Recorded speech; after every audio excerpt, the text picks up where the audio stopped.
ओम नमो भगवते वासुदेवाय नमः।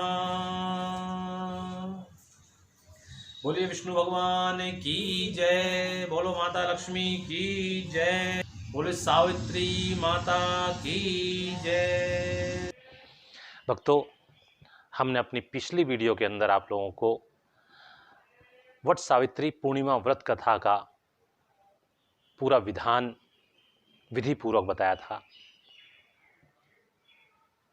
वट सावित्री पूर्णिमा व्रत कथा से होने वाले फल और लाभ क्या क्या होंगे, इसका विस्तार पूर्वक वर्णन हमने अपनी पिछली वीडियो में किया था। और इस वीडियो को हम प्रारंभ करेंगे वट सावित्री पूर्णिमा व्रत कथा की जो कथा है, जो कथा सुनाई जाती है इस व्रत के अंदर, उस कथा का वर्णन हम इसमें करने जा रहे हैं। यदि आप लोगों ने हमारा पिछला वीडियो नहीं देखा है तो कृपा करके आपसे निवेदन है कि हमारा YouTube चैनल वैदिक साहित्य देखें, सब्सक्राइब करें, लाइक करें और पसंद आए तो शेयर करें।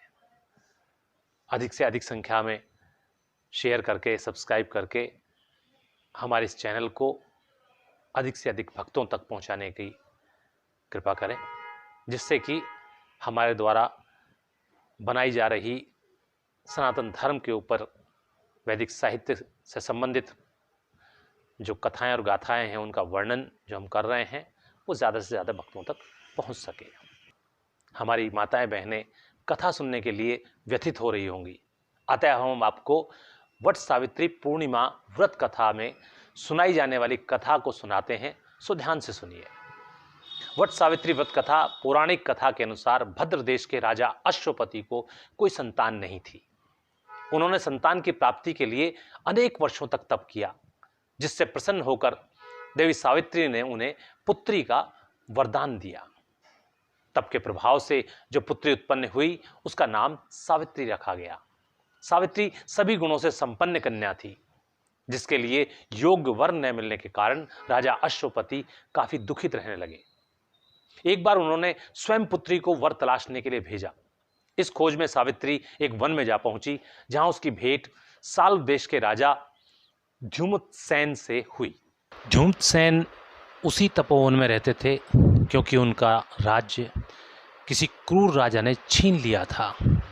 सावित्री ने उनके पुत्र सत्यवान को देखकर उन्हें पति के रूप में वरण करने का निर्णय लिया।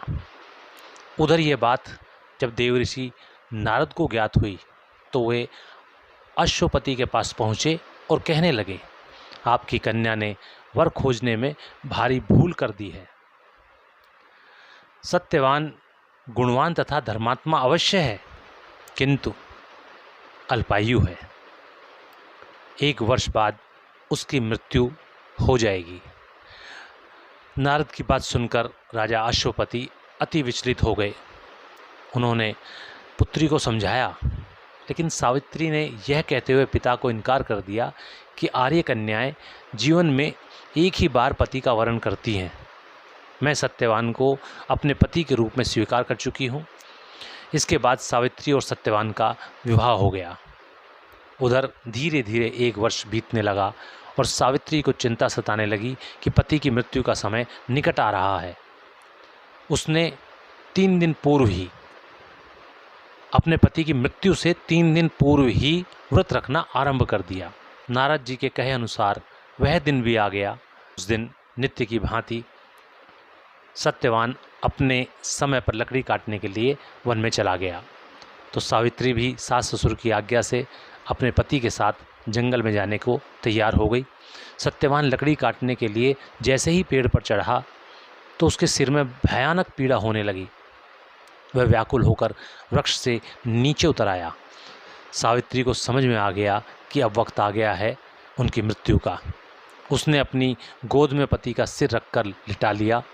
उसी समय दक्षिण दिशा से यमराज आए और सत्यवान के प्राण लेकर जाने लगे, तो सावित्री भी उनके पीछे पीछे चल पड़ी। पहले तो यमराज ने उन्हें दैवीय विधान समझाया कि आप मेरे पीछे नहीं आ सकती, परंतु सावित्री ने कहा कि पति के पीछे चलना मेरा कर्तव्य है।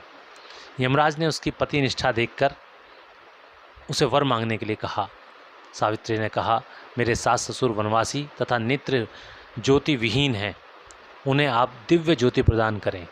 यमराज ने कहा, ऐसा ही होगा, अब तुम लौट जाओ।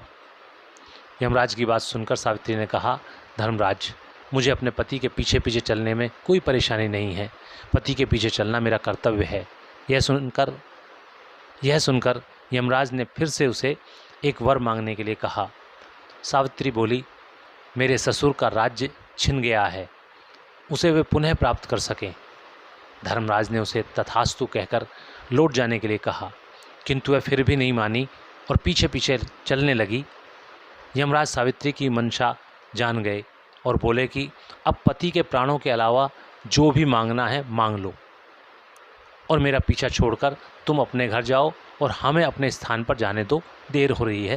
अपने पति के प्राणों के अतिरिक्त तुम जो भी मांगोगी हम तुम्हें देने के लिए तत्पर हैं, अब विलंब ना करो।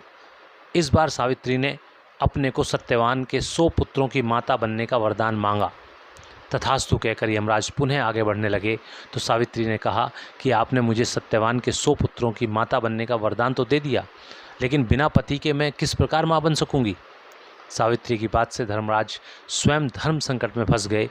उन्होंने सावित्री से देर तक तर्क करने के बाद सत्यवान के प्राण को अपने पाश से मुक्त कर दिया। इस प्रकार सत्यवान और सावित्री कई वर्षों तक सुखी दाम्पत्य जीवन का भोग करते रहे। जिस प्रकार सावित्री माता ने सत्यवान तथा सावित्री की रक्षा की, उसी प्रकार लक्ष्मी नारायण हम सभी कहानी सुनने वाली तथा वट सावित्री पूर्णिमा का व्रत करने वालों की रक्षा करें। उन्हें धन धान्य प्रतिष्ठा सम्मान सौभाग्य तथा संतान की प्राप्ति हो और उनकी रक्षा हो, ऐसा हम कामना करते हैं। उन सब की मनोकामनाएं पूर्ण हो। बोलिए सावित्री माता की जय, बोलो लक्ष्मी नारायण जी की जय। ओम भगवते वासुदेवाय नमः।